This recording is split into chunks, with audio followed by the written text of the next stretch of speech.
নমস্কাৰ, মই লীলা দেৱী অন্য এটা ভিডিঅ' লৈ আহিছোঁ। আজি এয়া চাওক, মোৰ হাতত আখৈ দেখিছেনে, চিনি পাইছেনে? আখৈ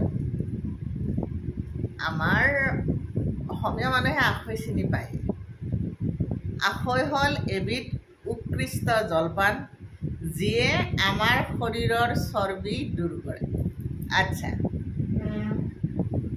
আপুনি ভাবেনে কেতিয়াবা? চাওক, ধান এটা বিশেষ পদ্ধতিত ধানৰ পৰা চাউল উলিওৱা হয়, এটা বিশেষ পদ্ধতিত ধানৰ পৰা আখৈ তৈয়াৰ কৰা হয়, এটা বিশেষ পদ্ধতিত ধানৰ পৰা চিৰা তৈয়াৰ কৰা হয়।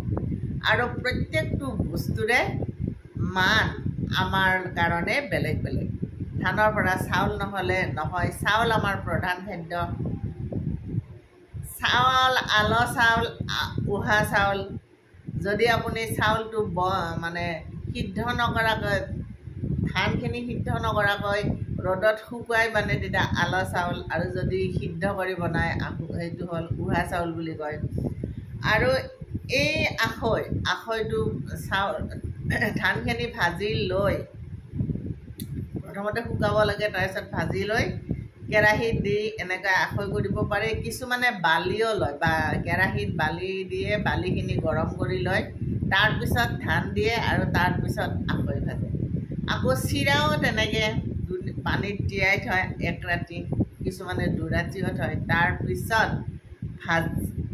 ভাজে, তাৰপিছত ভাজা হোৱাৰ লগে লগে ঢেঁকীত দি চিৰাও বহুত প্ৰকাৰৰ আছে, তথাপিতো মই সাধাৰণ নিয়মখিনি ক'লোঁ।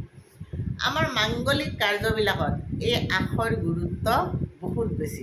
যদিও প্ৰধানকৈ আখৈক এবিধ উৎকৃষ্ট জলপান বুলি কোৱা হয়, তথাপিও আমাৰ যিবিলাক মাংগলিক কাৰ্য, সেই মাংগলিক কাৰ্যবিলাকত এই আখৈৰ গুৰুত্ব সবাতকৈ বেছি। এইখিনি আকৌ সেইদিনাখন আমাৰ শহুৰৰ শ্ৰাদ্ধ আছিল, শ্ৰাদ্ধৰ কাৰণে আখৈ মায়ে বনাইছিল।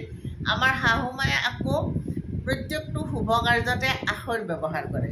আমাৰ শাহু মাৰ মতে আখৈ হ'ল আটাইতকৈ উৎকৃষ্ট মাংগলিক বস্তু, যাক প্ৰদান কৰিলে ভগৱান সন্তুষ্ট হোৱাৰ লগতে ওচৰে পাঁজৰে কোনো অশুভ শক্তি আহিব নোৱাৰে। আপুনি পূজা এখন পাতিছে বা কিবা এটা শুভ কাৰ্য পাতিছে, তাত যদি আখৈ থৈ দিয়ে, তাৰ ওচৰলৈ কোনো অশুভ শক্তি নাহে।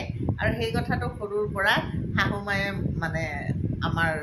এওঁলোককো বুজাইছিল, আৰু বিয়াৰ পিছতো মোক সেই কথাটো বুজাই আহিছে যে প্ৰত্যেকটো শুভ কাৰ্যতে আখৈ দিবা। কিন্তু মোৰ প্ৰত্যেকটো শুভ কাৰ্যতে আখৈ দিয়া নহয়, কাৰণ সদায় ধান নাথাকে। কিন্তু মই যিমান পাৰোঁ আনি বনাবলৈ চেষ্টা কৰোঁ। আৰু আমাৰ পুৰোহিতকো মই দেখিছোঁ, যদি আখৈ নাথাকে, তেওঁ যি ধান যে দিয়া হয়, সেই ধান কেইটামান আপোনাৰ এইটো ধূনা বাতিটোত দি হ'লেও কেইটামান আখৈ দিয়া মই দেখিছোঁ। মই এই সৰু সৰু কথাবিলাক বহুত লক্ষ্য কৰোঁ, আৰু তেওঁলোকে তেনেকৈ আখৈ দিয়াও মই দেখিছোঁ।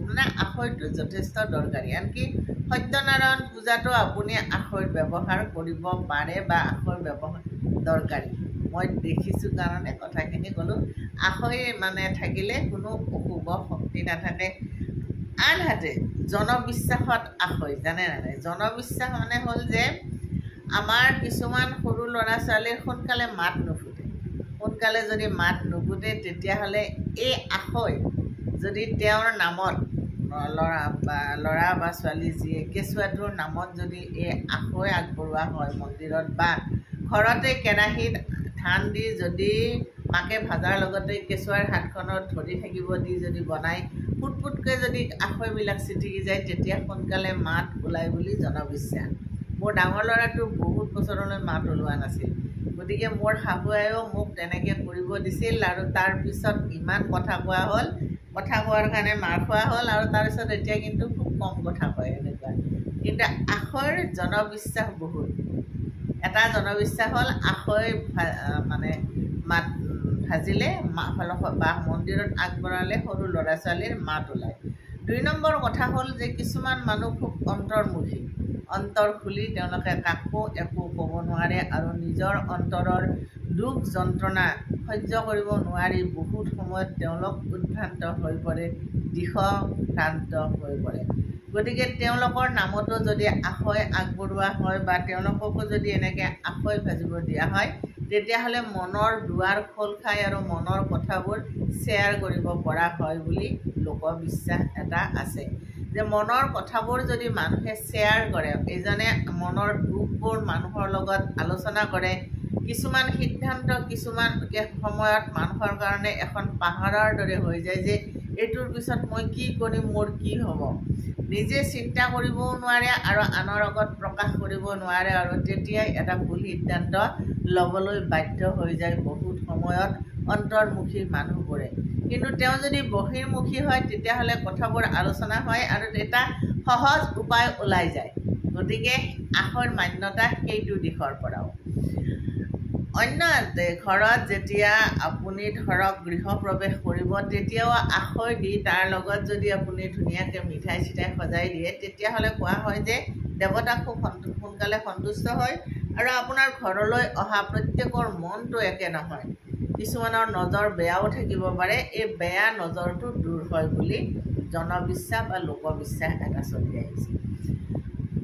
আখৈৰ আটাইতকৈ গুৰুত্বপূৰ্ণ ব্যৱহাৰটো হ'ল আমাৰ বিয়াত আমি দেখিছোঁ আখৈ তোলাৰ এটা পৰ্ব আছে, ধুনীয়া গীত এটা আছে, আখৈ তোলা মৰমৰে ভাই, আজিৰ পৰা তোমাৰ লগত গোত্ৰ ছিঙি যায়। আখৈ তোলাৰ পিছতে গোত্ৰ ছিঙি বিদায় দিয়া হয় এগৰাকী নাৰী। এই যে আখৈ তোলা হয় সেই আখৈ তোলা পৰ্বটোক কোৱা হয় লাজ আহুতি হ'ল যে এই আখৈ দি প্ৰাৰ্থনা কৰা হয় যে যিগৰাকী নাৰীৰ বা পুৰুষৰ বিয়া হ'ব তেওঁলোকৰ জীৱনৰ সকলো যাতে মাংগলিক হয়, সুখ আৰু সম্পদৰে যাতে তেওঁলোকৰ জীৱন ভৰি পৰে আৰু তেওঁলোকে জীৱনত যাতে নতুন উদ্ভাৱনী শক্তিৰে তেওঁলোকৰ জীৱন জীপাল হৈ থাকে। সমস্যা বহুল মানুহৰ জীৱন আৰু এই যে আখৈ প্ৰস্তুত হয় ধানৰ পৰা, সহজভাৱে মানুহেতো ধানৰ পৰা অকল চাউলে উলিয়াব পাৰিলেহেঁতেন, কিন্তু অন্য এটা বুদ্ধি কৰি ধানৰ পৰা উলিয়ালে আখৈ, অন্য এটা বুদ্ধি কৰি ধানৰ পৰা উলিয়ালে চিৰা, এইবিলাকতো একোটা কৌশলী মনোভাৱ নহয় জানো? গতিকে সংসাৰত যেতিয়া কিবা সমস্যা হয় তেতিয়া যাতে কৌশলী মনোভাৱ একোটাৰে বা মানে সকাৰাত্মক মনোভাৱ এটাৰে সকলো সমস্যা দূৰ কৰিব পাৰে বা সুন্দৰ জীৱন এটা, সমৃদ্ধিশালী জীৱন এটা কটাব পাৰে তাৰ কামনা কৰা হয়। আখৈ যেনে ফুটকৈ ফুটি চাৰিওপিনে সিঁচৰিত হৈ যায়, অকণমান ধানতে ইমান আখৈ হয়, ঠিক তেনেদৰে জীৱনতো যাতে সম্পদ এনেকৈ উভৈনদী হৈ পৰে তাৰ কাৰণে প্ৰাৰ্থনা কৰা হয়। আৰু বহুতে কয় যে এই যে বিয়াখনত আমি দেৱতা, দানৱ, অসুৰ, ভূত, প্ৰেত সকলোকে নিমন্ত্ৰণ কৰা হয়, তেওঁলোকে আহিও যাতে মানে বিয়াখনত একো অনিষ্ট সাধন নকৰে, বিয়াখন ধুনীয়াকৈ উপভোগ কৰি গুচি যায় আৰু সন্তুষ্ট হৈ যায়, তাৰ কাৰণেও এই আখৈ আহুতি প্ৰদান কৰা হয়।